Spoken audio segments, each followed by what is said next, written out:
Check, check. Okay.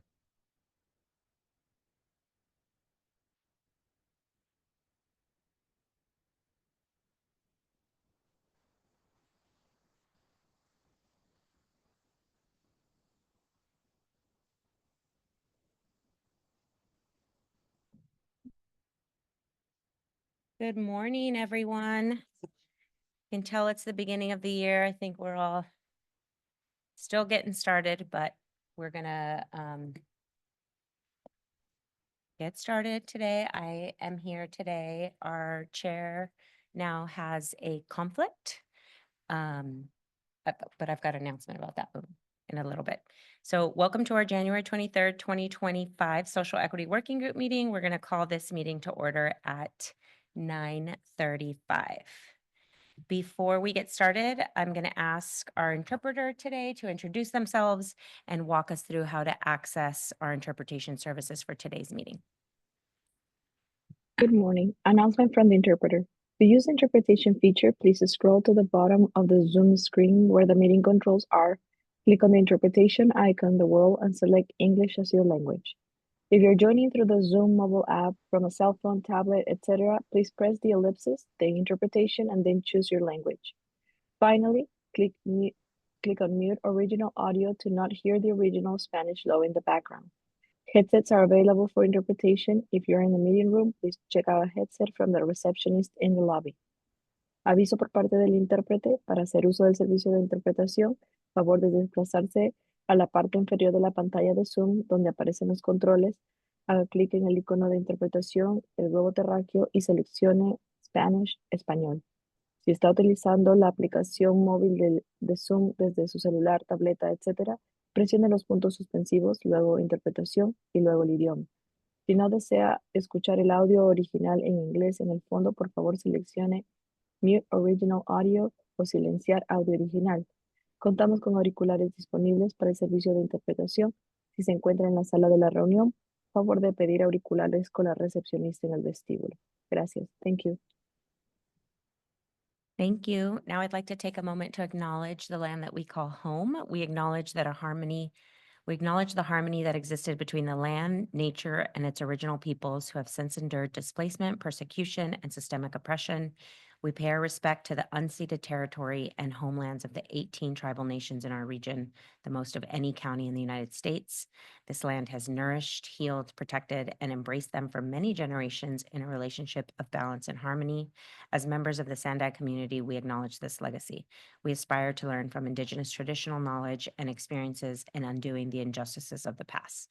Now we're going to review the meeting process for both working group members as well as members of the public who wish to participate. Working group members, I think everybody knows. If you'd like to speak, please raise your hand and we will call on you. In front of you are iPads. They should be loaded with today's agenda and supporting materials. You may have noticed that as we're starting to get ready for the building move, we took down that center monitor. So now we've got these two on the sides and of course your iPad touchscreen. And then before we ask our clerk to provide us a quick reminder on how public comments work, I would ask if we could keep our public comments to 2 minutes so that we can get through all the items and discussion on our agenda today.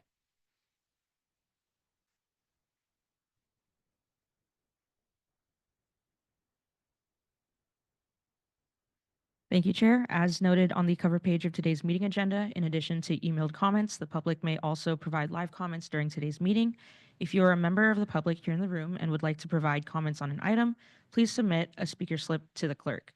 If you're a member of the public joining us on Zoom, please raise your virtual hand during the item you'd like to comment on. The raise hand feature can be found on the Zoom toolbar for those who are joining via computer or by entering *9 for those joining via telephone. The clerk will call on members of the public, first followed by virtual commenters. Commenters will be called by name or by the last 3 digits of your telephone number for those joining via telephone. And I will now pass it back to the chair.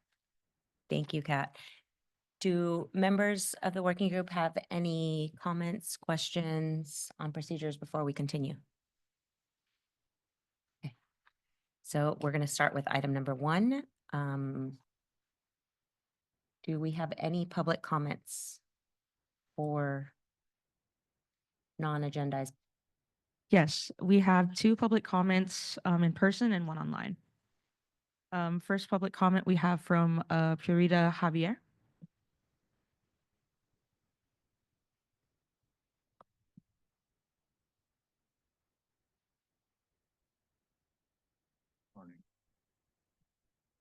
Good morning. Thank you, SANDAG, letter of December 4th, 2024, from my Dr. Sharp Hospital.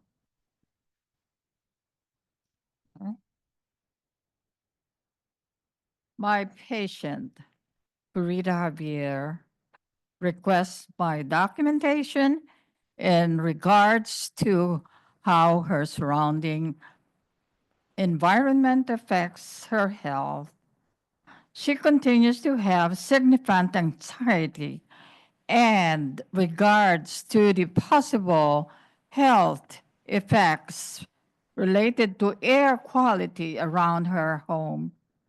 Her neighbors have a kiln, the use of which may have contributed to adverse symptoms, if not to her health, physically, then psychologically.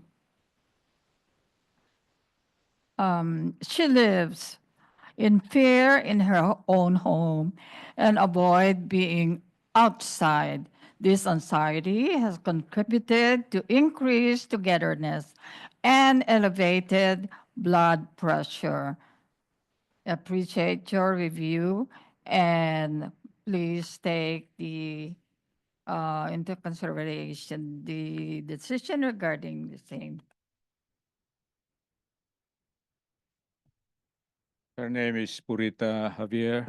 My name is Cesar Javier, the husband, also a victim of toxicity, West Bank of Choyas Creek, City Heights jurisdiction, San Diego City. We are here not to condemn anyone's failure or mistake. Ours, self-imposed learners and teachers, based on our observations, based on our empirical ideas, based on our experiments, we voice to you a subject, equity. We are here also to voice this handicap in governance, particularly in the core city of the region. You must have watched and heard the State of the Nation we call City Address by the Honorable Mayor Tad Gloria. He expressed sympathy. This is all about equity to the LA crisis. Empirically, he said, we sympathize with the Los Angeles crisis. There was a gap, and that gap is he did never mention the crisis besetting District 8, Tijuana River issue. He also missed the hotspot on air pollution in the city of San Diego. Why? Why? Is that governance? Or just campaigning like what CDC Heights NGO? Thank you. Your time has expired. And we have 1 more public comment online. Tony Cruz, you may speak.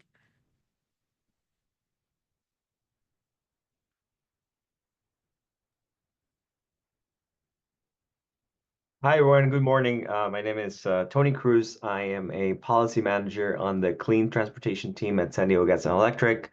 I am speaking today because I want to share with you an opportunity we have for community-based organizations to submit proposals for marketing, education, and outreach services to help us with our newly launched TEAS program. The TEAS program stands for Transportation Electrification Advisory Services, And this program is aimed to help medium and heavy duty fleets in the region electrify. And we're eligible customers include small businesses, local governments, tribal communities, transit agencies.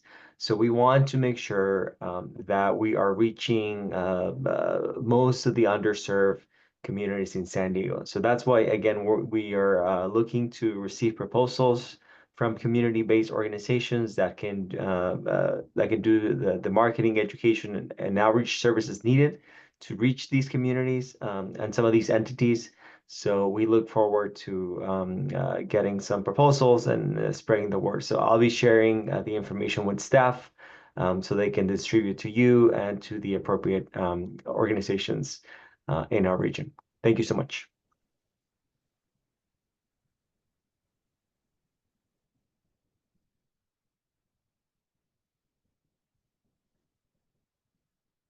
That concludes public comment. Thank you. Do any working group members have any questions or comments on items that are not on our agenda today? Okay. I will share a few updates. So February, we will have 2 meetings for this working group. The first is going to be the joint working group that's going to take place on Thursday, February 13th. It's going to be at the Central Library again. Hopefully you all already received that information and it's in your calendars.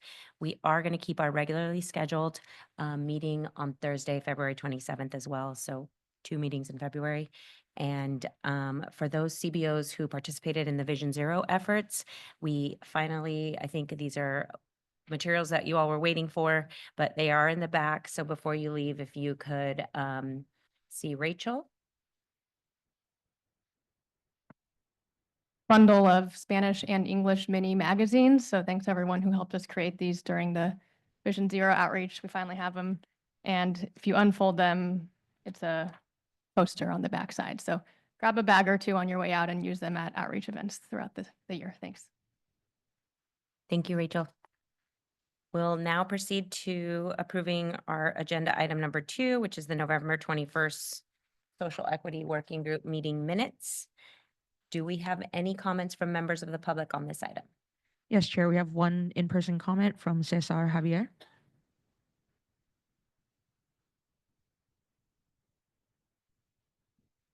To tell our story from the grassroots, I stand here.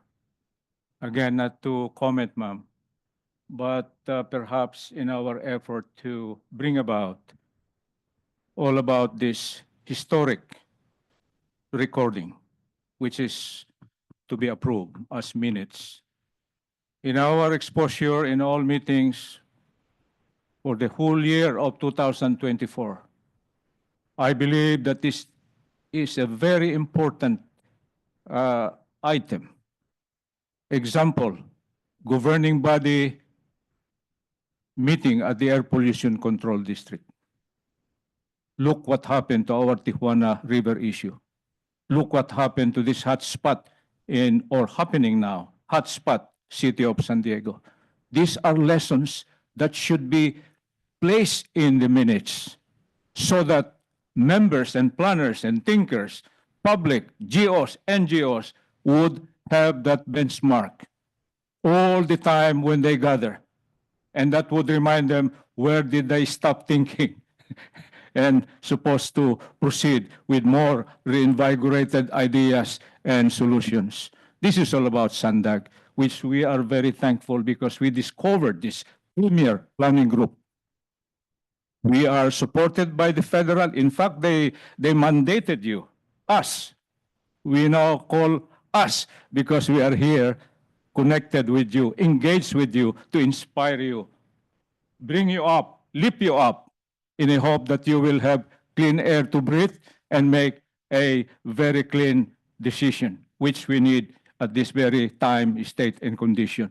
This is an emergency, which my city cannot recognize because they want to campaign, and not governing. Thank you, SANDAG. Thank you, and that concludes public comment. Thank you. Do members of this working group have any comments or questions about the minutes?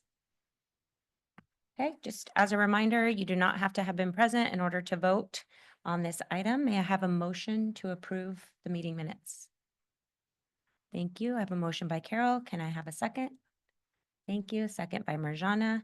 All those in favor, please say aye. Any opposition? Okay, this motion is unanimously approved. Moving on to our next item. To kick us off, Natasha Dulik and Samaya Elder from SANDAG are going to share an update on the development of a long-term vision for climate action in the region and ask this group for feedback on the draft greenhouse gas reduction measures. Thank you, Samaya and Natasha. Thank you, Chair, and good morning, Social Equity Working Group members. Thank you for having us today. My name is Samaya Elder. I'm an associate planner on SANDAG's climate team, and I'm joined today by Natasha Dulik, also an associate planner on SANDAG's climate team. We're here today, as Paula mentioned, to share an update with you on our EPA Climate Pollution Reduction Grant Program, which you last heard about in September of 2024. So we're here again providing an update. We're also here to seek your feedback on the work our team has been doing to create greenhouse gas reduction measures for one of these EPA-funded deliverables. So on our agenda today is, first I'll start by providing an update on the progress we have made on one element of that grant, which is the Regional Climate Action Roadmap. That's our focus today. And then I'll go into how we created the greenhouse gas reduction measures that we'll be sharing later on in the presentation. And then we'll conclude with next steps, of course. So to provide some background on the roadmap that we're talking about today, back in September of 2023, SANDAG was awarded a planning grant from the U.S. Environmental Protection Agency, or EPA, which is supporting the development of this report along with two other deliverables. The roadmap will serve as a comprehensive vision to support regional collaboration to combat climate change. So I want to highlight that this is not just things SANDAG can do, rather it is representing what many different agencies and organizations throughout the region could do to combat climate change. So it's really a comprehensive, collaborative regional vision. The roadmap builds on the Priority Climate Action Plan, which you may recall us talking about previously with this group that was completed back in March of 2024. But this roadmap will include an updated regional greenhouse gas inventory, regional greenhouse gas projections out to 2050, as well as economy-wide greenhouse gas reduction targets, which will align with state goals. It also includes measures and actions to reduce greenhouse gas emissions from 7 sectors. Those are listed on the right hand of the screen, and you'll hear more about those in just a minute.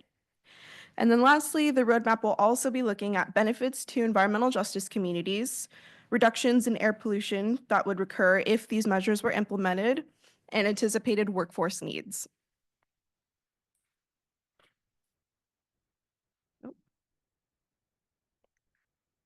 So now that you've heard a little bit about the roadmap contents, we're going to delve into the process we went through and we're still going through to create these measures.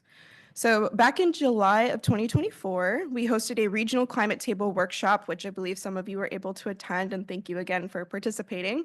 That included representation from, as I mentioned, CBOs, but also local jurisdictions, public agencies, environmental groups and advocates, tribes, and others to hear ideas for measures and gather input on climate priorities in the region.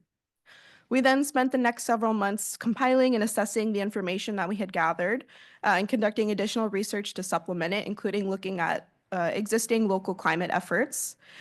And then in October, we had meetings with technical stakeholders to help us further develop our greenhouse gas reduction measures, so that initial list.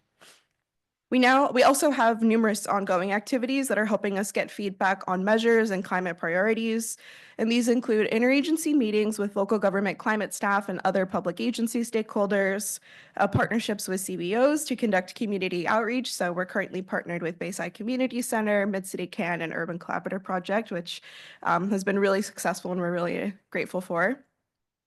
And then we're also conducting lots of presentations, much like the one today, at working groups, committees, and other types of groups. So with that process of how we created them in mind, let's move on to the actual draft measures. So Natasha will be sharing the measures for each sector covered in the roadmap in just a minute, as well as some examples of corresponding actions and objectives.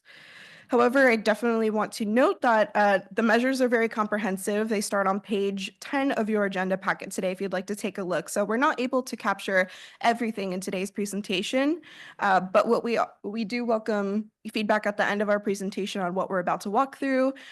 You're also encouraged to read the measures on your own and email us comments which Natasha will be talking about at the end of our presentation as well. I also want to acknowledge that these are very much still drafts. We're here today seeking feedback.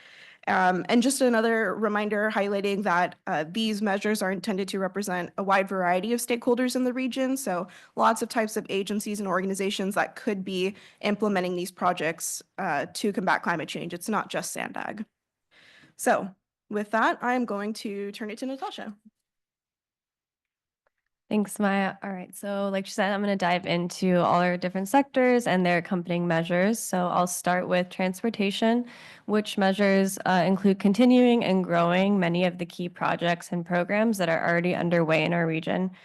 So these measures look like increasing public transit use, expanding active transportation like walking and biking, expanding flexible fleet services like neighborhood EVs and micromobility options, continuing and expanding transportation demand management programs such as van pools to be able to reduce vehicle miles traveled, increasing the adoption of zero-emission vehicles, and then finally reducing fuel use from idling vehicles. So think about roundabouts and implementing curb management strategies.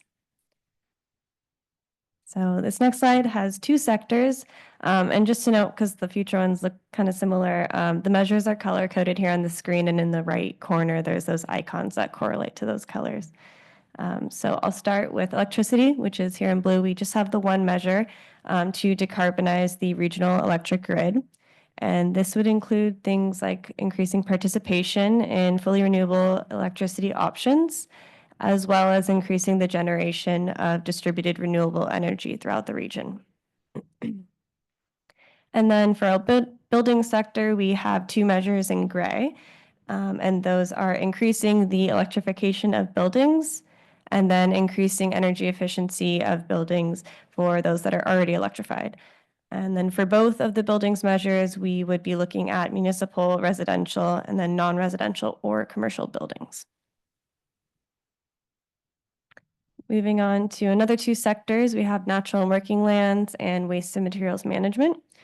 So first, for natural and working lands, we have three measures, this top row in green, and these are specifically looking at conserving and preserving our ecosystems in our region, and the measures would act to capture carbon and seek to act as sinks. So the first measure is to conserve marine and wetland ecosystems. And then we have conserve forests, shrublands, and chaparral ecosystems. And then lastly, increase urban canopy cover, which would look to prioritize planting in environmental justice communities. Then our next sector here we have is waste and materials management. And we have three sectors as well in purple on the bottom. And these would seek to limit waste and reduce emissions from operations in our region.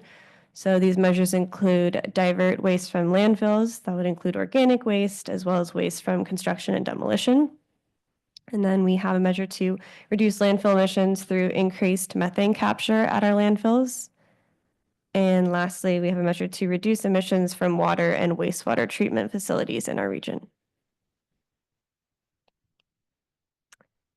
So this slide, we have our last two sectors, agriculture and industry. And for agriculture, we have four here in orange on the left side, looking at best practices to reduce emissions and expand or conserve our ag lands. So these measures include reduce agricultural operations emissions, looking at equipment and just more efficient options, expanding urban farming in the region, so thinking about expanding community gardens, conserving agricultural lands, and then last measure is to manage soil health to sequester carbon, so improving our overall management, soil management practices. And then last but not least, our last sector is industry on the right in this red-brown color. We have two measures, and while I do want to note we don't have a huge industrial sector in San Diego, there are still ways to reduce emissions. So that would look like reducing energy intensity of industrial facilities, mainly focusing on increasing our overall energy efficiency at these facilities in the region. And then last we have is reduce fugitive and short-lived climate pollutants and emissions. And for those who don't know, fugitive emissions are those that are unintentionally released, like leaks or discharges from equipment or facilities. So that wraps up our draft measures for our 7 sectors in the roadmap. So now I'll look at some next steps for the measures and the outreach we're doing. So first off, we will be releasing a public survey in the coming months to be able to seek more input on our reduction measures. This will be a region-wide survey with a focus on residents of low-income and disadvantaged communities. And we will have this available digitally online, but we'll be offering printed copies at outreach events that we're doing in partnership with the CBOs. We'll be hosting another climate table as well next month in February to receive additional in-person input. And then we aim to finalize our reduction measures and supporting actions this quarter after wrapping up all the outreach that I mentioned above and that Samaya had mentioned. And then lastly, we're looking to publish the draft roadmap and host another climate table this summer, and then look to come back to you all with updates along the way. So the big call to action today, as we both mentioned, we're looking for input on these draft measures. So we're happy to take any questions or comments that you have today on the measures that I went through. But if you'd like to take more time, like Samaya said, we do have the measures in your staff report. So feel free to look those over and send any questions or comments you have to us to this email here on the screen by the end of the month. And if you need a day or two extra, just let us know. And with that, this is our information again. Thank you so much for your time, and we look forward to your input. Thank you, Natasha and Samaya. Do we have any public comments on this item? Yes, Chair, we have one public comment. Cesar Javier, you may come up. Thank you, SANDAG. And thank you for your fresh and young inputs. Laudable. Please continue. Yes on this effort. Yes and yes, but please be hurry. Please consider tips. Keyword Arasti. It must be available, it must be responsive, adequate, simple, timely, efficient, and effective. If your program passes through this treatment plan, Eureka, we can never defeat nature. We can never defeat what happened to Tijuana River issue, but we can make ourselves protected. We can only protect us, the living and the non-living things. SICA is all about this. Protection of the air we breathe, protection of the water we drink, protection of the land where we plant food, protection of, that includes the ocean, the sea, which is bountiful near the fire crisis. I do not know if you can get my point there. We have the land use, we have the environment, we have the Proposition 65, etc., to fulfill the lifetime dream of this enactment of SECA, Environmental Quality Act. That must be our Bible. We can never defeat nature, but we can only protect humans and the thing. Those are tips. We do not compete with you guys, thinkers, but probably like the stoplight and the green light and the yellow light to remind us, oops, prepare, whether to proceed or to stop.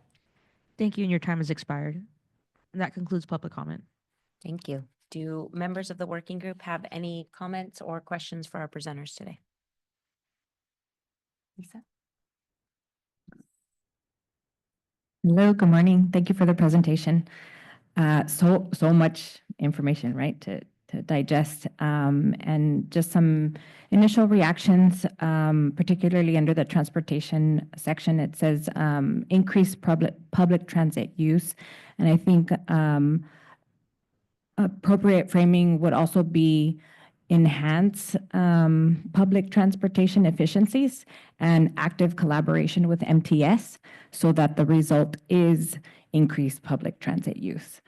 And then for San Isidro, in particular, and the border region, active collaboration with governmental agencies and coalitions that are seeking ways to increase quality, not only air, but water quality. So those two things are colliding, as everyone is aware of, but without conversations and connecting with those border-focused coalitions that will require that collaboration, that binational collaboration, and funding, right, on exploring dollars that can be used on both sides of the border in order to address the issues. For San Isidro's air quality, reducing border wait times will have a direct positive impact on our air quality. Thank you. Yeah, thank you for your comments. We do have authority to implement as one of the categories that we address for each measure. So yeah, we would love to hear more feedback on that, and as well as the transportation one as well. And incorporating different funding options, that's another one of the categories that we address for the measures.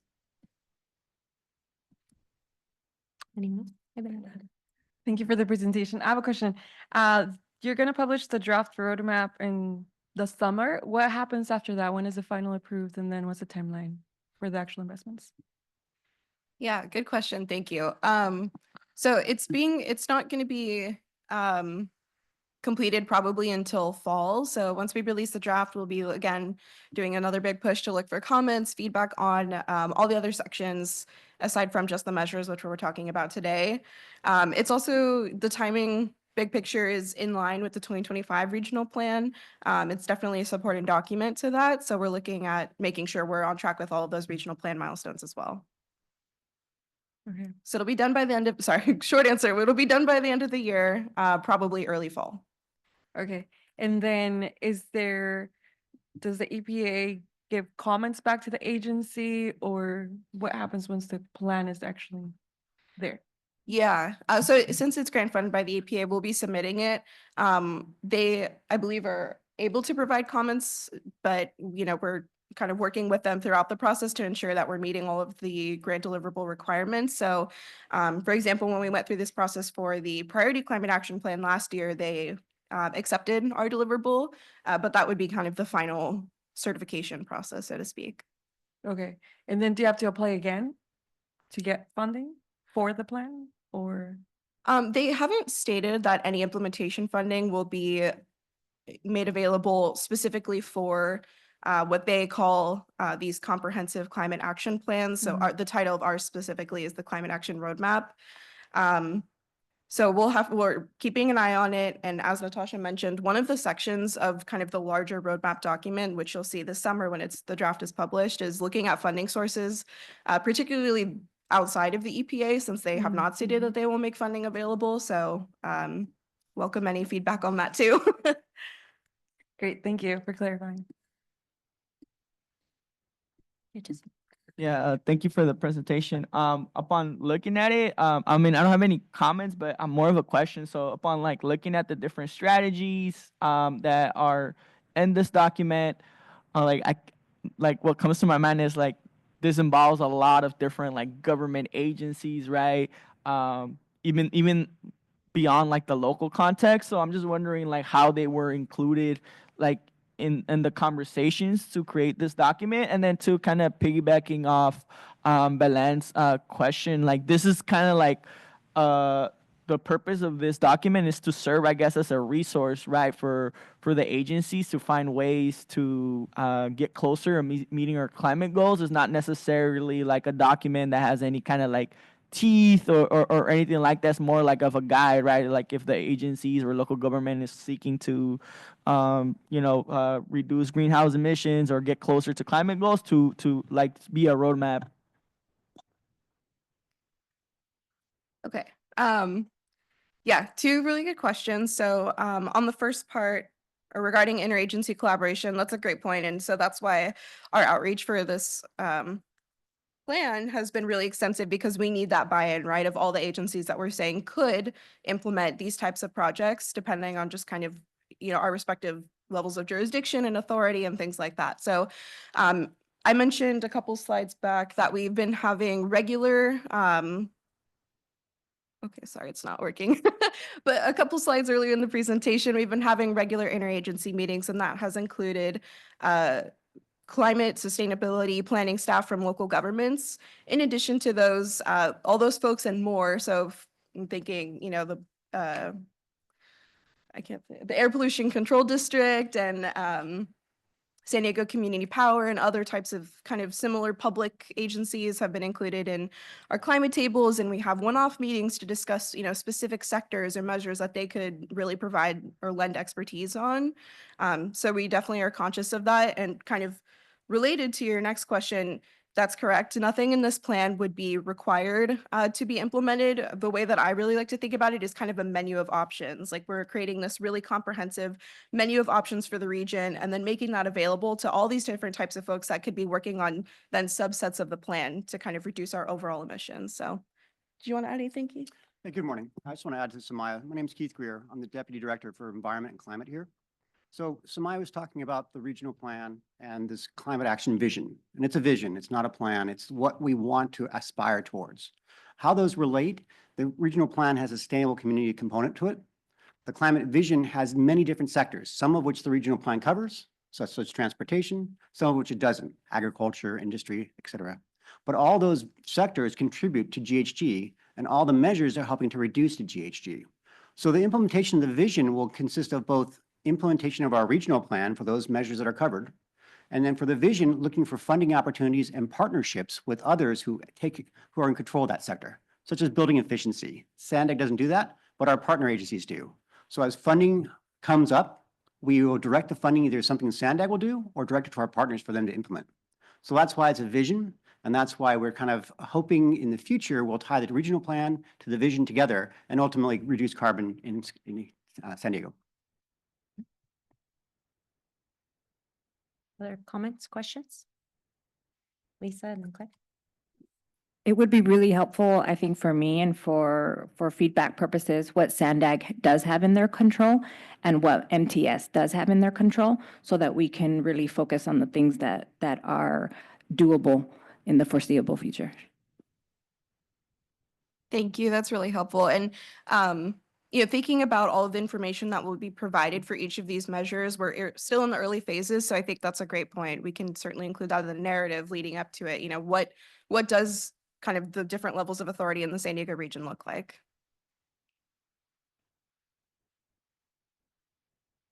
Thank you for this presentation. Obviously, this topic we all really care a lot about, and it's critical, you know, especially as we enter into some uncertain times.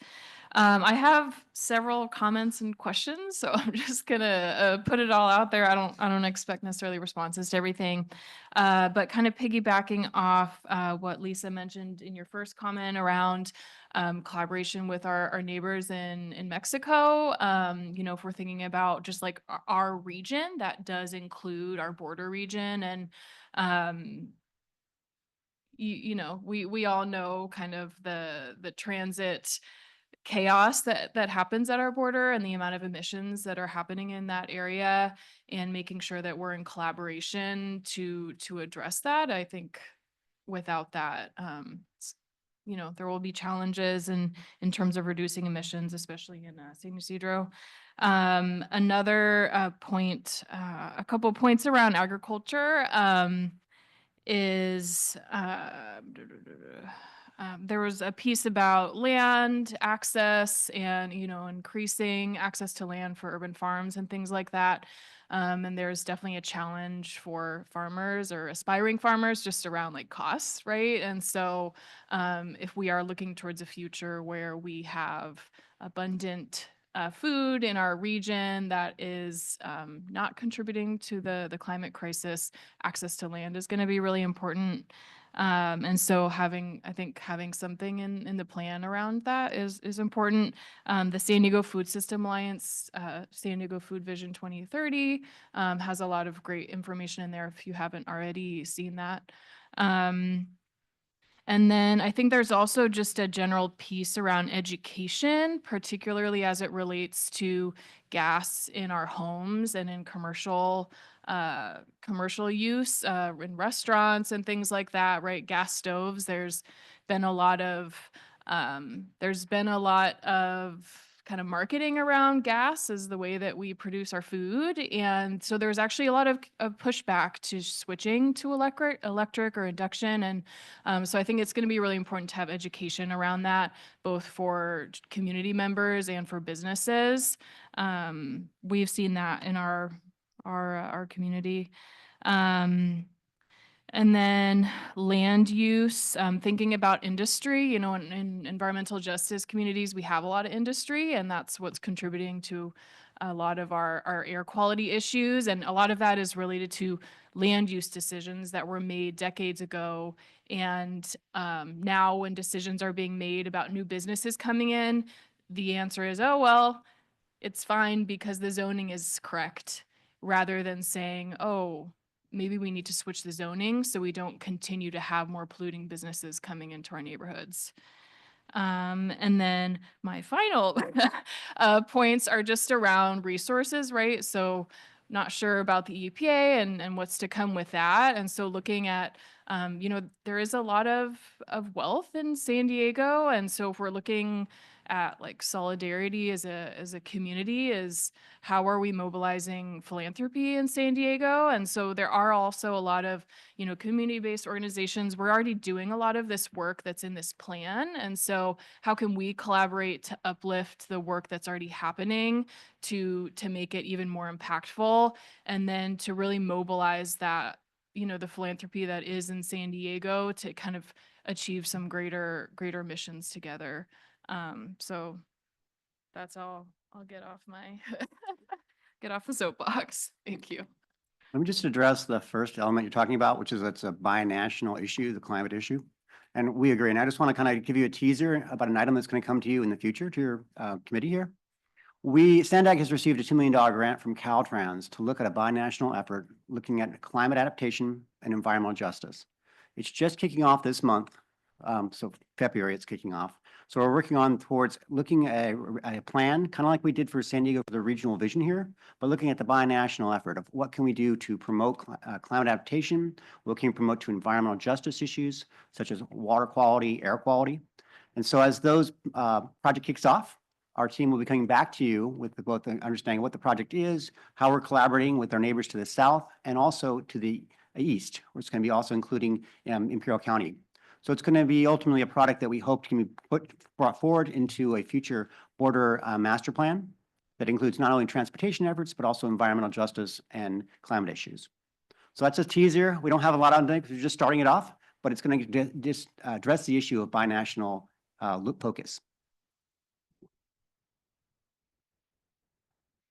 I was just going to say, as for the other items too, we really welcome and encourage your input. So thank you so much, especially for the sectors that, like we said, we don't have as much say in here at SANDAG. Yeah, very welcome. So thank you for that. Blake's, and then Lisa. Hi, sorry I'm late. I do have one question about the specific measure when it comes to tree canopy and the increase. Your objective is to increase the tree canopy mostly and to increase urban green spaces. And you've baked into your support and actions implementing green infrastructure or green stormwater infrastructure. And I'm curious if you can also maybe add an action that's going to support the maintenance of this green infrastructure, just because, especially because we're seeing so many climate incidents or climate related incidents happening in our surrounding areas, and how the maintenance, even though it's something that we, kind of write in, it's not really acted upon sometimes. So like really creating or forward thinking a plan for how we can maintain the green infrastructure and actually implement it so that we don't further, elevate these climate crises. Yeah, and I wonder too if a green infrastructure or green stormwater infrastructure could be a separate measure. I'm not sure if it's a good idea, but I think of it, like tree canopy is important, but people kind of group that as like, oh, that's just going to help with the urban heat index and cool down, which is related to climate, but green stormwater infrastructure is a little bit more related to water flow, and I'm just curious if it might make sense to separate those two. So just a little suggestion there.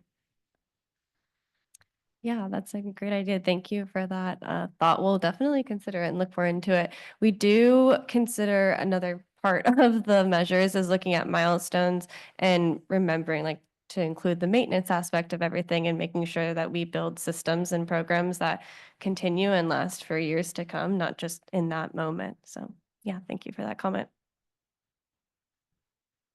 Lisa? Last comment. It's feedback to and encourage you all to do possibly a roundtable since you gave the teaser about the border focus.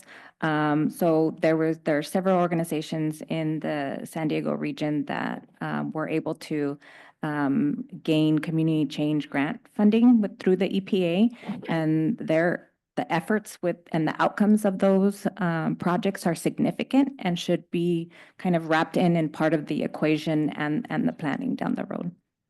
And that San Diego Foundation, EHC, Casa Familiar, just to name a few, and we're happy to provide more information on that.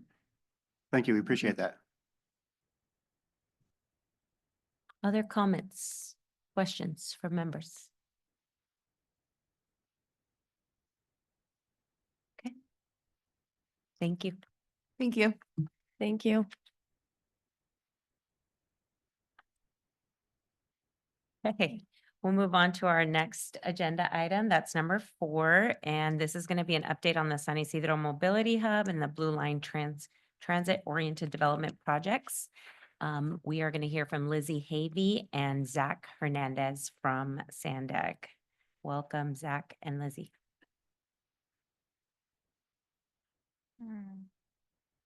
Thanks, Paula. Good morning, working group members. Again, Zach Hernandez, planner here with my colleague, Lizzie Havey.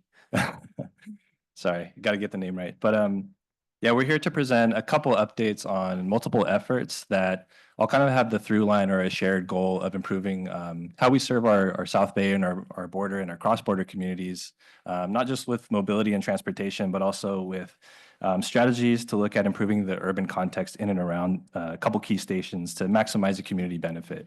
But just to start out, to set a little context, I'll throw a couple numbers at you. Today, on any given day, over 90,000 people are crossing just northbound through the San Isidro Port of Entry, closer to 100,000 on a busier day. And for context, I don't know how many of you have attended a sold-out game at Petco Park or seen it on TV, but that stadium holds a little bit less than 45,000. So imagine 2 sold-out, Padre games every single day. That's the volume of people that are crossing just through the San Isidro Port of Entry alone on any given day. So 20,000 of those 90,000 are crossing on foot as pedestrians, and 14,000 of them are using transit, primarily the Blue Line trolley. And since 1981, when the Blue Line first started running, San Isidro has been since then and still is the kind of anchor for the regional transit system. But you really wouldn't guess that by seeing the way the station is laid out, the condition that it's in, and all the things that it's fighting against. But today it continues to be that major workhorse, despite a lot of limiting factors, which we'll talk about now. To talk about what it's like today, the feel of it, the words that I keep coming back to are hectic, sometimes chaotic, definitely very busy. But physically speaking, the station is incredibly small for the amount of demand that it facilitates. And that, coupled with the small size and the way it's laid out, the infrastructure and the different modes that are connecting there, it's very tangled. You have different modes that are overlapping, crisscrossing, causing conflict points. The infrastructure of the station itself is kind of tripping over itself. And in addition to that, there's a lot of disconnects. You can kind of feel when you're out there walking through the station that it wasn't really ever built to handle the foot traffic, for one, and the connections to and from and through the station weren't designed at the human scale. The biggest deficiency, or one of the biggest deficiencies, though, is that there's no room for additional transit service. Even if we had, more trolley and bus service ready to go tomorrow, there's no place to stage it.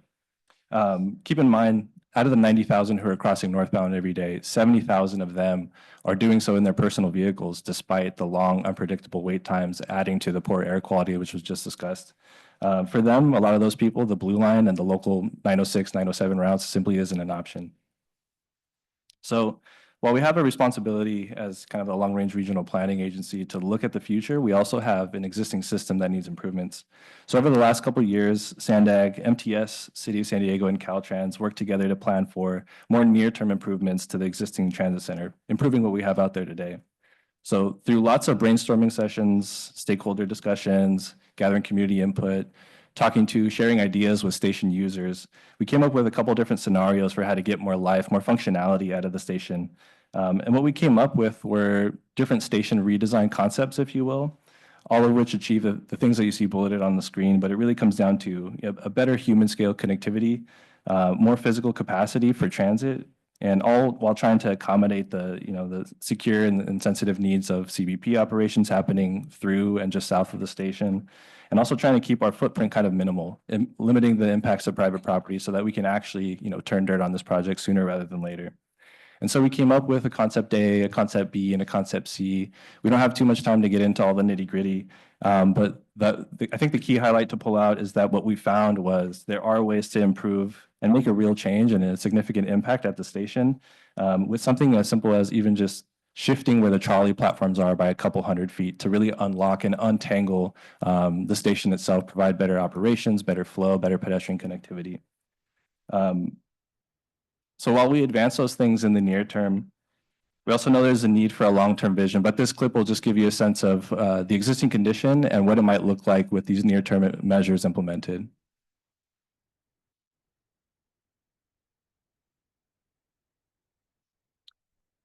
So that kind of covers our initial thinking around the near term. But in the long term, we know that there's an opportunity to think even bigger and to aspire for something even longer term and better and more innovative.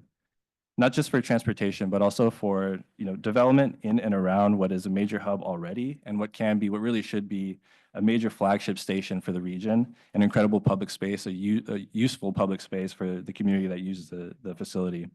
And that's where the San Ysidro Mobility Hub work really comes in. That's the long term. And looking towards that long term, we know there's a possibility for even more transit connections to the border, some of which are in the early planning stages or soon will be, and hopefully this group hears about them really soon. But with that in mind, with those kind of functional aspects, the future transit connections, the rail and the bus connections, how are people actually going to get to and from those things? The future mobility hub, the future facility, is going to need a design scheme that's both reflective of and responsive to the binational community that we have, driven by some of the creativity that we have here in San Diego, Tijuana, which was just kind of exemplified with World Design Capital. But in addition to that, a development strategy that includes creative ways to kind of integrate, leverage, and capitalize on development that's going to come with this bigger, longer-term investment in the station. So with both the near term and the long term working in parallel, think about both of these things as maybe a phase 1 and a phase 2 to our ultimate vision. Working in parallel and complementing each other, both the near term and the long term. We're excited that there's resources to advance some of this work. And as you look at this next slide, kind of think Russian nesting doll. I just kind of shared some thoughts now with a planning study behind us. We now have formulated ideas around what could happen in the near term to improve the station, to get more functionality out of it. And then in the long term, later this year, we're going to be starting some planning and community visioning exercises to understand what could come later. So in the longer term sense of things, what does the future rail connections look like? How do you fit that at such a small station? How does the community not just use, but also see themselves reflected in that ultimate build out? One really important aspect, though, that I've been hinting at is the need for a comprehensive strategy around all these future investments. One that includes not just transportation components, but captures the full benefits of a better station by complementing it with land use improvements that feed into and complement the transportation components. But for that, I'm going to turn it over to Lizzie to talk about another study that's helping us understand that component. Thanks, Zach. The Blue Line Transit-Oriented Development Study, or Blue Line TOD study, is building off near-term infrastructure investments while providing a case study for TOD opportunities along the Blue Line trolley. The study also helps inform the long-term vision of the San Ysidro Mobility Hub, helping shape land use consideration, working alongside our stakeholders and cities. So not wanting to plan for transportation projects in a silo, the goal of this study is to plan holistically to maximize benefits of the transportation investments through complementary land use strategies. So a quick overview of what the study is. The Blue Line TOD study identifies opportunities for encouraging and creating TOD at and near 2 Blue Line trolley stations in South County, the San Ysidro Station and the Palomar Transit Center in the city of Chula Vista. You'll see examples for both stations throughout the presentation, but the same analysis was completed for each station. The study assesses land use, transportation, and market conditions to inform strategies for TOD implementation that highlight opportunities for potential development, community integration, and mobility improvements. Throughout the study, we worked closely with stakeholders from the City of San Diego, City of Chula Vista, MTS, and conducted outreach throughout the study, working alongside SBCS. We're making recommendations to the cities and MTS for proposed improvements to the public realm, land use updates, and policy considerations. Today, I'll be providing an overview over the process and key takeaways of the study as we're set to wrap up the final report. So for example, the Palomar Transit Center has high ridership numbers, vacant lots, and surface parking surrounded by commercial and residential land uses, as you see on the screen. SANDAG is currently planning for a number of investments, including a grade separation project, so allowing the trolley to go above and cars to go underneath, and rapid bus connecting Chula Vista to San Diego State University. Understanding these upcoming investments for Palomar, as well as those for San Ysidro, one of our key takeaways include making recommendations to maximize benefits by leveraging public investment for land use potential and capital improvement projects through informed TOD strategies. Early on in the study, for example, we looked at how the land is utilized compared to current zoning regulations. So what you see on a scale from dark green to red is that green areas have more capacity to support a greater density than the current conditions. We set out to analyze why and make corresponding recommendations. With initial analysis complete, we set out to measure opportunity for TOD. So again, this is just kind of giving an idea of the process that we went through. So this identified TOD potential to inform our overall report and some of the implementation strategies. So while SANDAG doesn't have land use authority, we're working closely again with our stakeholders to provide these recommendations. This task included utilizing a TOD index with scores for category, as you see, transit connectivity, walkability, bikeability, and corresponding subcategories. This provides a score at the parcel level to analyze TOD potential. Some of the implementation strategies in this next step of the study included outlining specific recommendations for these implementation strategies that included targeted outcomes and equity impacts. Here, the slide demonstrates opportunities in San Ysidro to leverage publicly owned land to help meet our regional housing goals, while also uplifting other placemaking strategies for land use development. So what we learned in this task and through our market analysis is that while we prepare or wait for the market to catch up, public agencies can invest in affordable housing, station, and public realm improvements at large. I would like to emphasize this study helps make recommendations in line with our public outreach, engagement with the business communities of these areas, and in coordination with the cities. The study is exploratory in nature, demonstrating process of identifying potential for TOD with complementary mobility improvements. So for example, the rendering you see is a concept highlighting the highest and best use of that site, but essentially is prototypical. However, the market analysis completed for the study provided those real numbers and can be scaled and applied throughout the study area and the sub-regional level. So some of these next steps include collaborating with stakeholders like city staff and affordable housing developers, leveraging the study for the San Ysidro Mobility Hub planet work, that long-term vision, and further evaluating options for housing as an opportunity for transportation project mitigation, and exploring innovative project delivery models and financing mechanisms at the federal, state, and local level. And what that really means is how can we build projects, transportation projects, and utilize or leverage the same or different funding sources to build housing options at the same time. To zoom out a little bit to talk about all these things, how do Zach and I's projects relate? So this is a timeline of events highlighting the 3 different but intertwined efforts that we talked about today. So starting with the near-term improvements, Zach's near-term improvement study concluded in 2024, but we do have resources now to move forward some of the near-term improvements into the next phase of design and environmental. We'll develop an outreach plan to determine in these next phases where outreach will be crucial. But we'll see in 2025, some of that preliminary engineering begins. And then in 2026, some environmental phase begins too. And then for the long-term vision, the Blue Line TOD study really feeds into this long-term vision for the San Ysidro Mobility Hub, as well as some other efforts here in SANDAG relating to our sustainable community strategy. But this study concluded at the very end of 2024, and we're wrapping up the final report now. And then for the San Ysidro Mobility Hub, that long-term vision, we see that study starting this year in 2025. With opportunities in 2026 for draft mobility hub and land use development concepts, and in 2027, that long-term planning document kind of closing. And along that whole time, coordination with stakeholders and community engagement as well. With that, we can conclude the presentation and welcome any comments and feedback. Thank you. Thank you, Zach and Lizzie. Do we have any public comments for this item? Yes, we have one public comment. Cesar Javier, you may come up to the podium.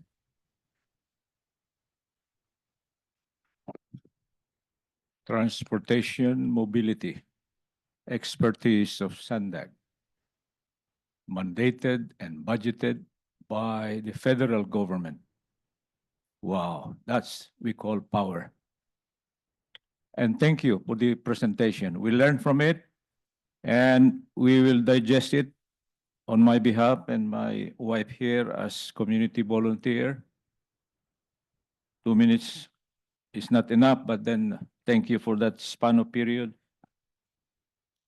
Let's further it by arresting, the keyword arresting, and speed it up.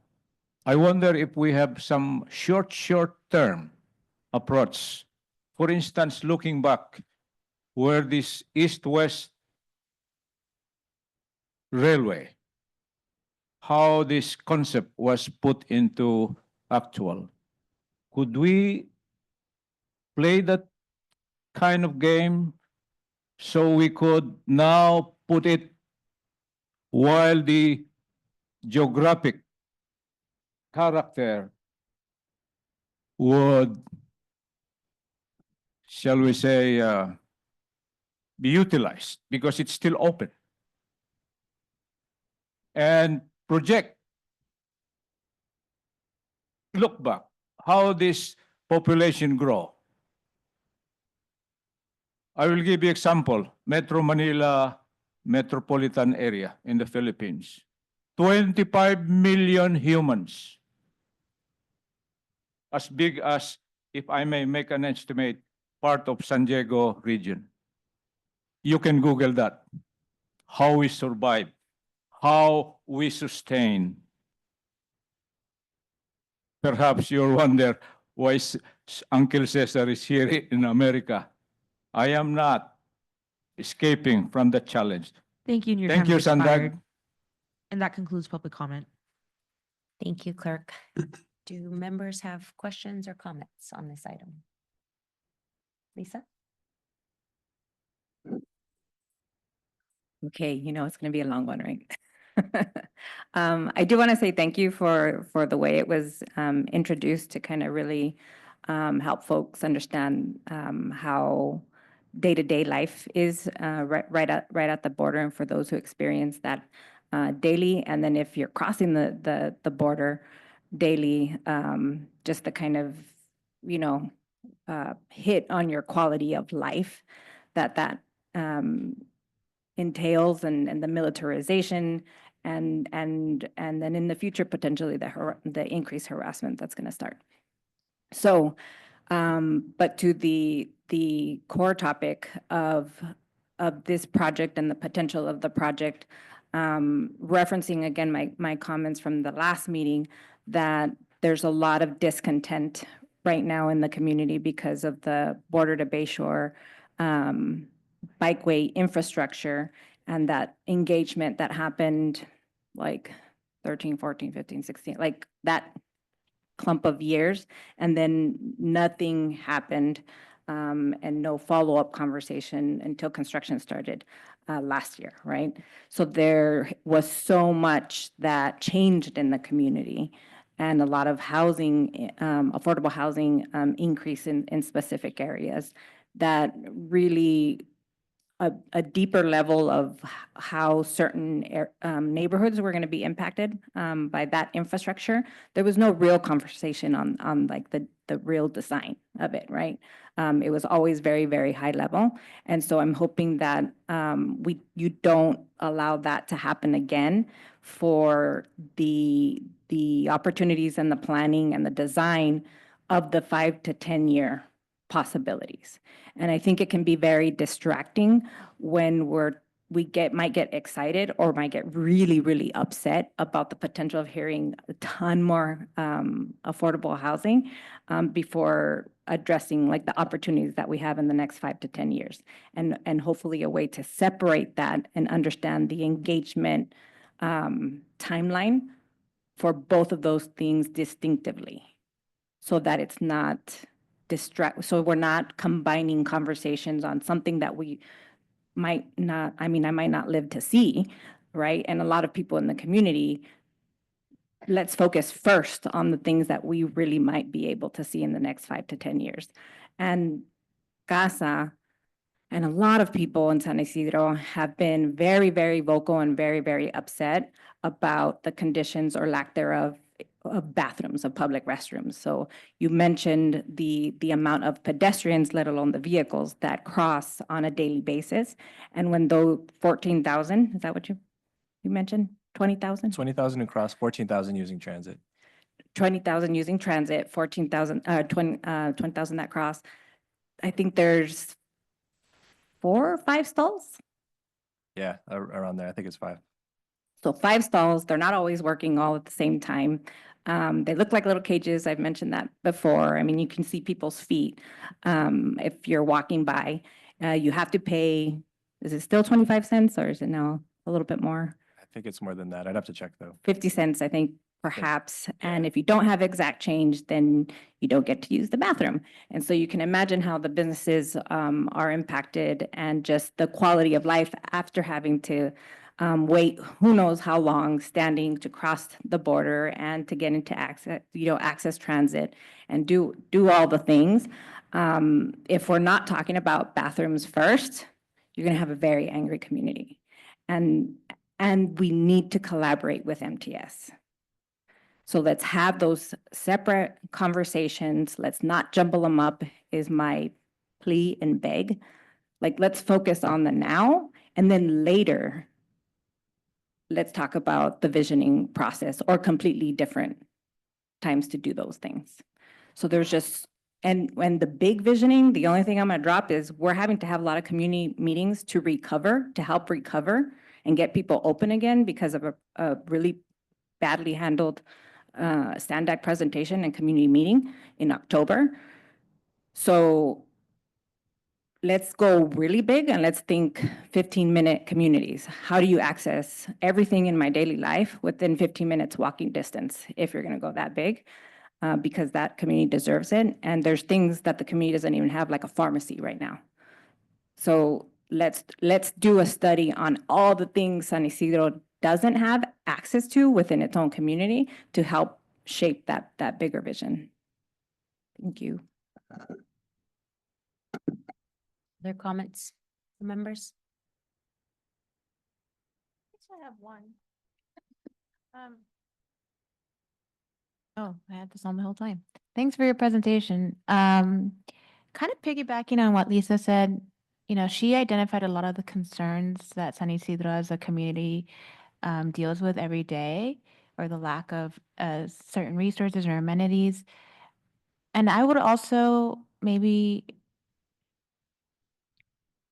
go towards doing a study of what the assets of that community are and how and what exists, especially because it's right on the border. There's a lot of culture there, a lot of arts that are happening. I know that the city of San Diego just became a creative city or something like this. I don't know. Dig into that. Quote me later. But it might be a good opportunity to, one, leverage that and make it a multimodal project, right? But two, also identifying, what is the culture of San Isidro and how can you use that asset to enhance the vision of your mobility hub and your transit center and all the other things that you're trying to do regarding transit That would be my only comment.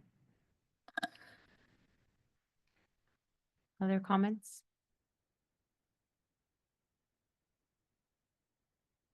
Jesse?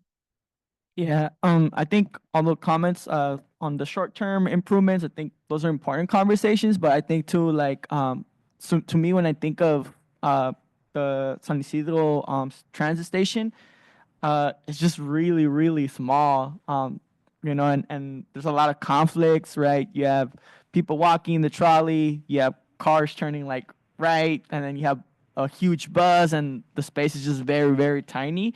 So I think like in the future, like I'm just wondering, I feel like there's a lot of like land use opportunities in there too.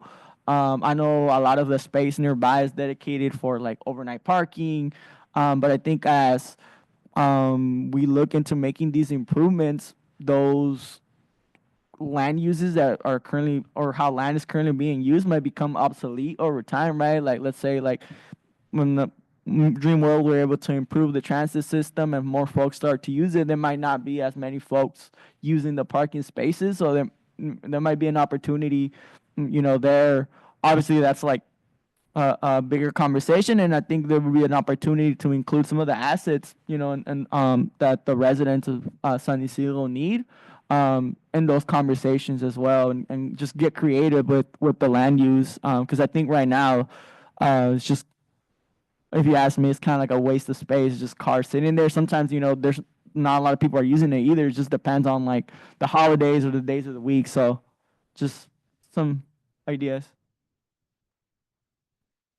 Thanks, Jesse. Yep.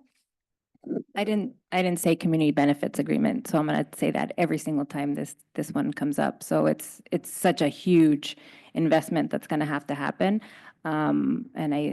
And I just want to make it really clear that the community and Casa Familiar is going to push very hard for a community benefits agreement.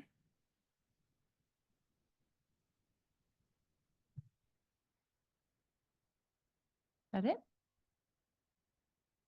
Okay. Thank you, Zach and Lizzie. Thank you all. Okay, moving on to item number 5. I'm going to share a quick overview of our charter. I know it's been a long time since we've done that. And I want us to have a discussion on our work plan for 2025. I'm just going to stay here instead of going back and forth.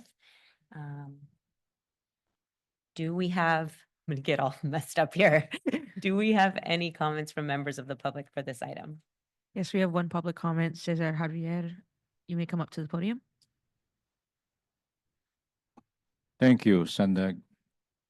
You see, we're learning. The progress, I would say, in Carlsbad is something to envy. Why? They are able to solve with that political power to put up a desalination plant. And a small but terrible idea, they were also able to stop cigarette or whatever smoking in public. Thank you. That's a good example of governance. And very touching because they targeted bullseye clean water. Why? Because along with it, they are also cleaning at the same time the dirt coming from the process of desalination. Have we observed fire crisis in Carlsbad? Minimum. At least we are given that inspiration that if we could only put adequate source of water, not buying from Colorado because some other places need that. That's a great leap to what we call equity. That's what we are working all about. This is focused on circulation, mobility, transportation, and communication. Bullseye, Carlsbad, and we are grateful that she is the chair of this working group committee. She will be, I mean, let's give credit to that. Deep in our hearts, from District 9, West Bank of Cholas Creek, City Heights, you are on the right manning chart, your name. That's what we need in governance. the accountable responsible officer is working. Hopefully, even the CEO and the co-chair of this SANDAG. Thank you, and your time has expired. And that concludes public comment. Okay, thank you, Kat. And thank you, Kendall and Daniel, for running the slides. So it's been a while since we've talked about the charter, probably not, at least in the 2 years that I've been here. So we thought it was a good opportunity to sort of bring that back up, make sure folks had reviewed it. It was an attachment. Hopefully you all did. And then, of course, we want to take the opportunity to talk about what this group wants to see in 2025. 2 great topics already today in January. Can we go to the next slide, please? So I'm not going to run through all of the topic areas, but we will sort of just touch on a couple, starting with the purpose of this working group. I think we all know, but I'll just reiterate: to provide ongoing input from the public, from disadvantaged or underrepresented communities in the region for the purposes of the development and then the implementation of the regional plan, as well as other related planning activities, right? Something that we do every single month. And then the big piece for this working group is all through the lens of social equity, right? So then up to our next slide, please. This working group, I think this is a good slide just to show where this working group is at in terms of all of the committees and the board of directors here at SANDAG. So this working group reports up to the Regional Planning Committee, which is made up of elected officials. That committee reports up to the SANDAG board of directors. I did want to make a mention about this group's chair. It is appointed by the SANDAG board chair. Thank you very much. Sorry. And so our chair, we want to thank City of Carlsbad Mayor Pro Tem Bhat Patel, who was our chair in 2024. She will not be our chair in 2025. The board chair will be making new appointments at the February 14th meeting. So basically stay tuned. And that's why I'm up here again today. We could go to the next slide, please. Responsibilities of this working group. Another thing that I feel like you all are very aware. Here's just some examples. Of course, the regional plan. We're going to continue to hear about the regional plan in 2025. It's going to be a big year for regional plan. We expect that it will go to the board and be adopted in December of 2025. Youth Opportunity Pass. This group has been instrumental in the Youth Opportunity Pass, and we know that you're still talking about the Youth Opportunity Pass in your communities and helping get youth get their passes authorized. I know that's an issue still for many folks, and we're still working on that. We recently heard about the 6 new rapid routes. We'll continue to hear about, some of these big transportation projects that we're working on. Small sample. We want to hear more, like what else do we want to talk about and work on this year? But just wanted to share that. If we could go on to the next slide, please. You all know who you are. I think everyone's familiar with this great map that we use a lot on the right side of the screen, but I wanted to use this slide because I think that these numbers are very impressive. I mean, more than 2,100 outreach events that have been hosted by all of you since 2018, where somebody on your staff, or maybe even you, talked about the regional plan, shared some regional plan information. That really translates to a big impact in terms of people who are hearing and talking about the regional plan who probably otherwise wouldn't be engaged or involved. And honestly, I think this number, like, we were trying to be conservative with it, but it made me really happy to update that. And then, more than 60 meetings of this working group since 2018. Kind of some big numbers there. And next slide, please. That was it. This was a short presentation before we, actually, we already did the public comments. So that's all I had in terms of what I wanted to share with you all. And like I said, I think now I would love to just open it up and hear from members what should this group be looking at, talking about? What presentations do we want to make sure that come to this working group in 2025?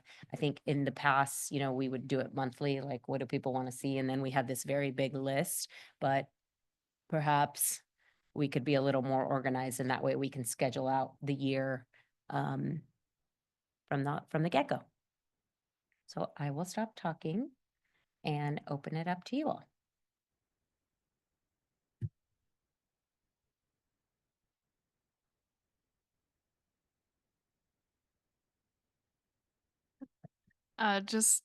Thank you. This is nice to for us to have time to do strategy. I feel like we don't always get to do that with this group, so appreciate the opportunity. Just like right off the bat, I think having an overview of the budget and how things are funded and timelines and all of that is really important, since that's how this work moves forward. Great suggestion. Thank you.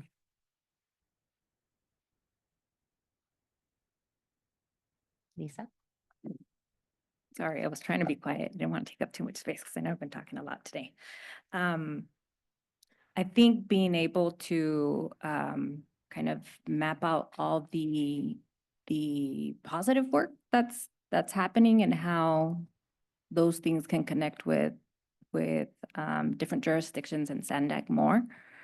And if there are funding gaps with specific parts of those projects that are active, how to identify completion of those projects, or preventing slowdown of projects if gaps come up, right? And getting to what is within our control between SANDAG, MTS, and the organizations that you bring together on a regular basis would be great.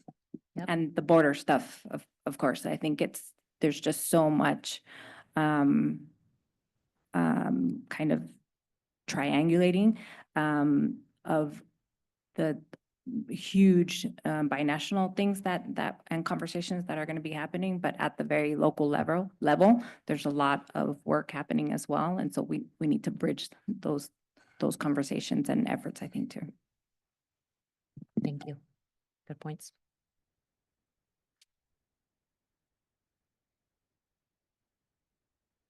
I think what I'm hearing most from my community is about flexible fleets and the last mile. So, because I work a lot with families who only have one vehicle and that vehicle's at work every day, they're taking transit, but they're having difficulties because they have small children, they have strollers, or they're seniors. And getting that last mile, our transit stations in El Cajon are not convenient to anything really. So everything requires additional transportation, either if it's an additional bus ride or flexible fleets.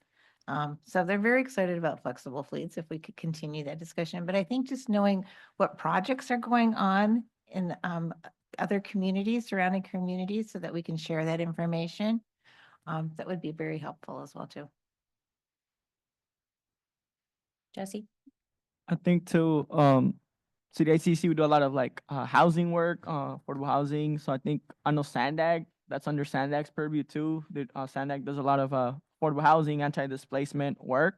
But like we don't really talk about it, but I think it'd be great if we can just like get updates on the different efforts that the agency is doing, because I think that's important for all of the communities that we serve.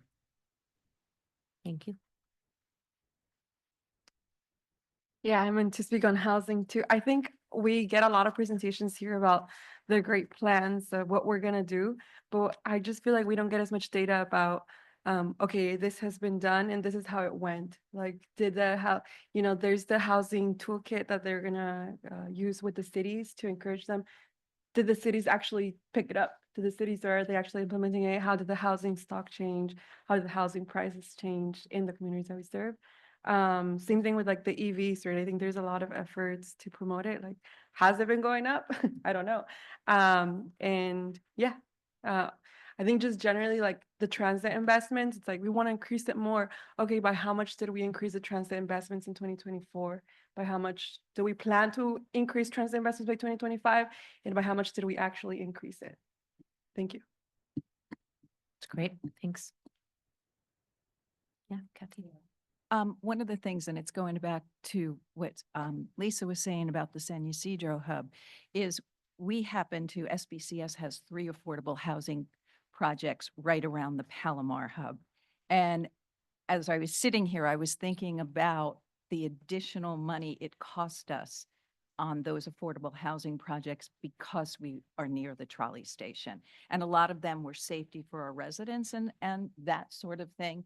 So maybe when you look at the thing in San Ysidro and building housing around it, the cost for that provider or that developer is increased in order, because you've got a lot of people coming in and out. So we've had to do a lot of additional things. Thank you. Jennifer?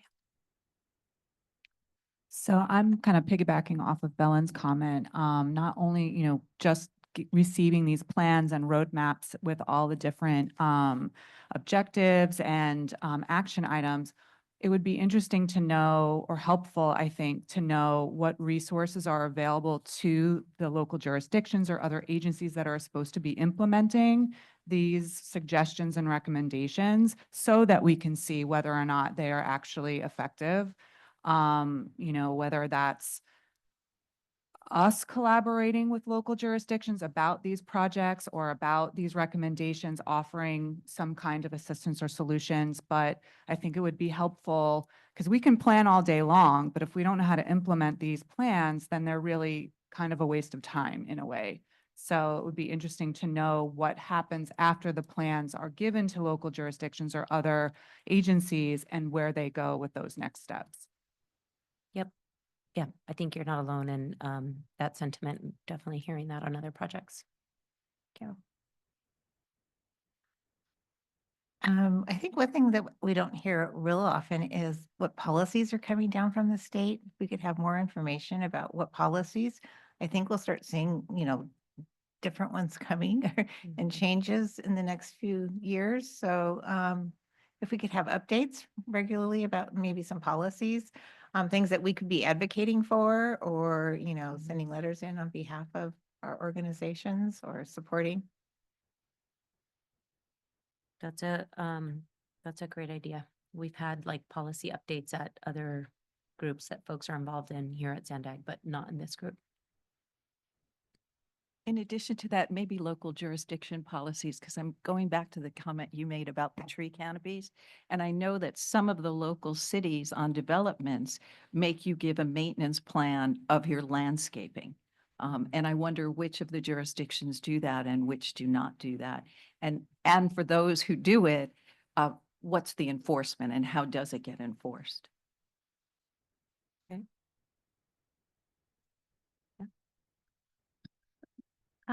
I think I haven't seen it here yet. We haven't talked about it, but it's definitely something that I think about a lot because it's happening a lot. But disaster preparedness and baking that into our regional plan, how prepared is this region or our city for any type of disaster, and how can we enforce that if, push comes to shove and we need to combat something. I don't know what that would look like, or maybe it takes up like a feasibility of like how, what would the city of San Diego do if it was to be hit by a firestorm like LA was just hit, or what if another flooding occurred? What are the most vulnerable areas in San Diego? If we can identify those areas, then we can start creating a plan of, where people should go for refuge and, what kind of resources are available for to avoid any further crises. I keep, as folks are talking, thinking about that activity that we shared recently of like, how does, no, not the how does an idea become a plan? That one's a good one too, but the kind of what jurisdiction is responsible for what. It sounds like a lot of may be helpful to like do it by topic area, like here's what the cities do, here's what SANDAG does, here's what the county does. Maybe that's something we could work on. Good for our communities. Yeah. Yeah. Yeah, I think it's helpful for folks just for understanding. Any other thoughts? Yeah. Sure. I'm just gonna kind of piggyback and express agreement on a lot of the topics that have come up. I think what we find a lot is people want to see like what has changed because of my involvement.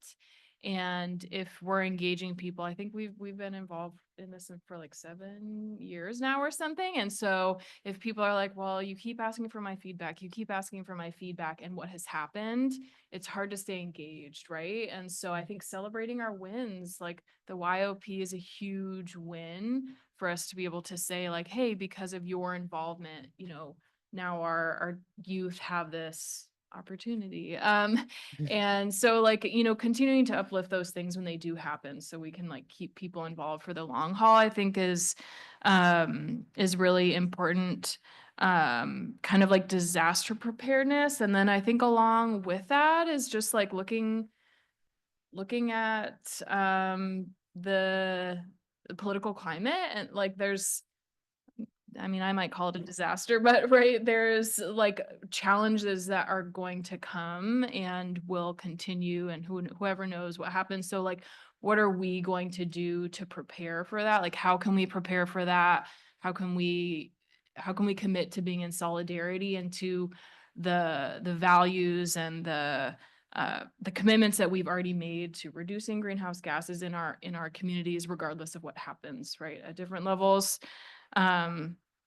So I don't know what that looks like, but I think it's important. And then kind of going back to this local jurisdiction piece is when, we do have like the anti-displacement, strategies that come out. Can we go with SANDAG to our local representative and sit down and say, hey, we worked on this together. Your community members, helped to develop this. And like, we, alongside our colleagues in SANDAG, are saying like this, this is the strategy going forward, because I do think a lot of times it gets lost in the middle, and maybe SANDAG and the jurisdiction is talking, and maybe we're talking to our elected representatives, but without like us coming together, I think there's less buy-in from local jurisdictions, because, oftentimes they're like, oh yeah, I hear from you all the time, like, whatever, so there is more teeth to it when we come, together. So looking at some strategies for more solidarity and like the policy piece, I think. We hear you on the sort of like closing the loop with community members, and just for your information, we are going to be talking with the outreach team folks. And I know our outreach team is already thinking through like, okay, what are some wins? What are some examples that we can share and say like, hey, here's what's happened since the last time you did this, as we're preparing to bring the draft out into the community, which even just from a personal level, like, yeah, it makes sense. Oh, that's why I should continue to be involved, because look, we were talking about this 4 years ago, and now we have the Youth Opportunity Path.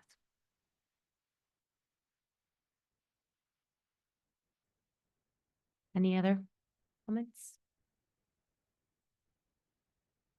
Okay, we'll put this list together and perhaps bring it back as a more formalized work plan for 2025. Where are we at? We are at our final item number 6, which is our adjournment. And clerk, do we have public comments on this item? Yes, we have one public comment. Cesar Javier, you may come up to the podium. Of course, there is always conclusion or summary. We are happy. We are inspired because of the performance of these working groups, particularly the human idea that we must be prepared. Anything we do to protect humans, we must be prepared in all aspects of urban planning.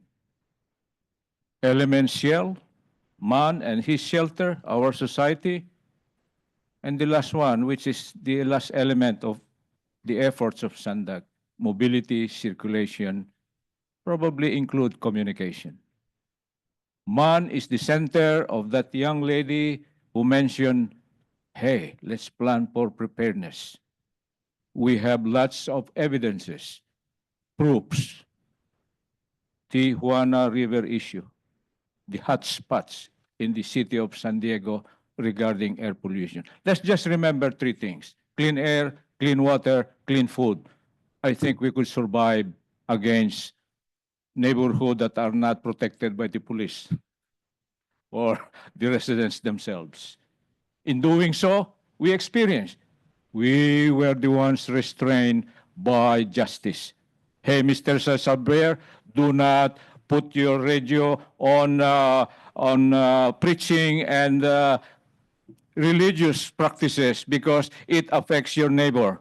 Or Mr. Javier, don't use your jackhammer because it is loud, when in fact we are just conforming with the advice of IPA, Mr. Javier, to solve your issue, plant more trees along the boundary line to suppress the toxicity on the downwind. Weird. We think of governance. We think of Arasti. We think of the basic, protect ourselves because nature is. Thank you. Your time has expired. And that concludes public comment. Thank you. If we have no other comments, I will just remind you all that our next meeting is going to take place Thursday, February 13th, which is our joint. Public comment has concluded, sir. Just a final reminder, our next meeting is going to be the joint working group meeting on February 13th at the Central Public Library. I hope to see you all there. And then we will keep our normal social equity working group meeting here on February 27th. We are adjourned at 11:09. Thank you, everyone.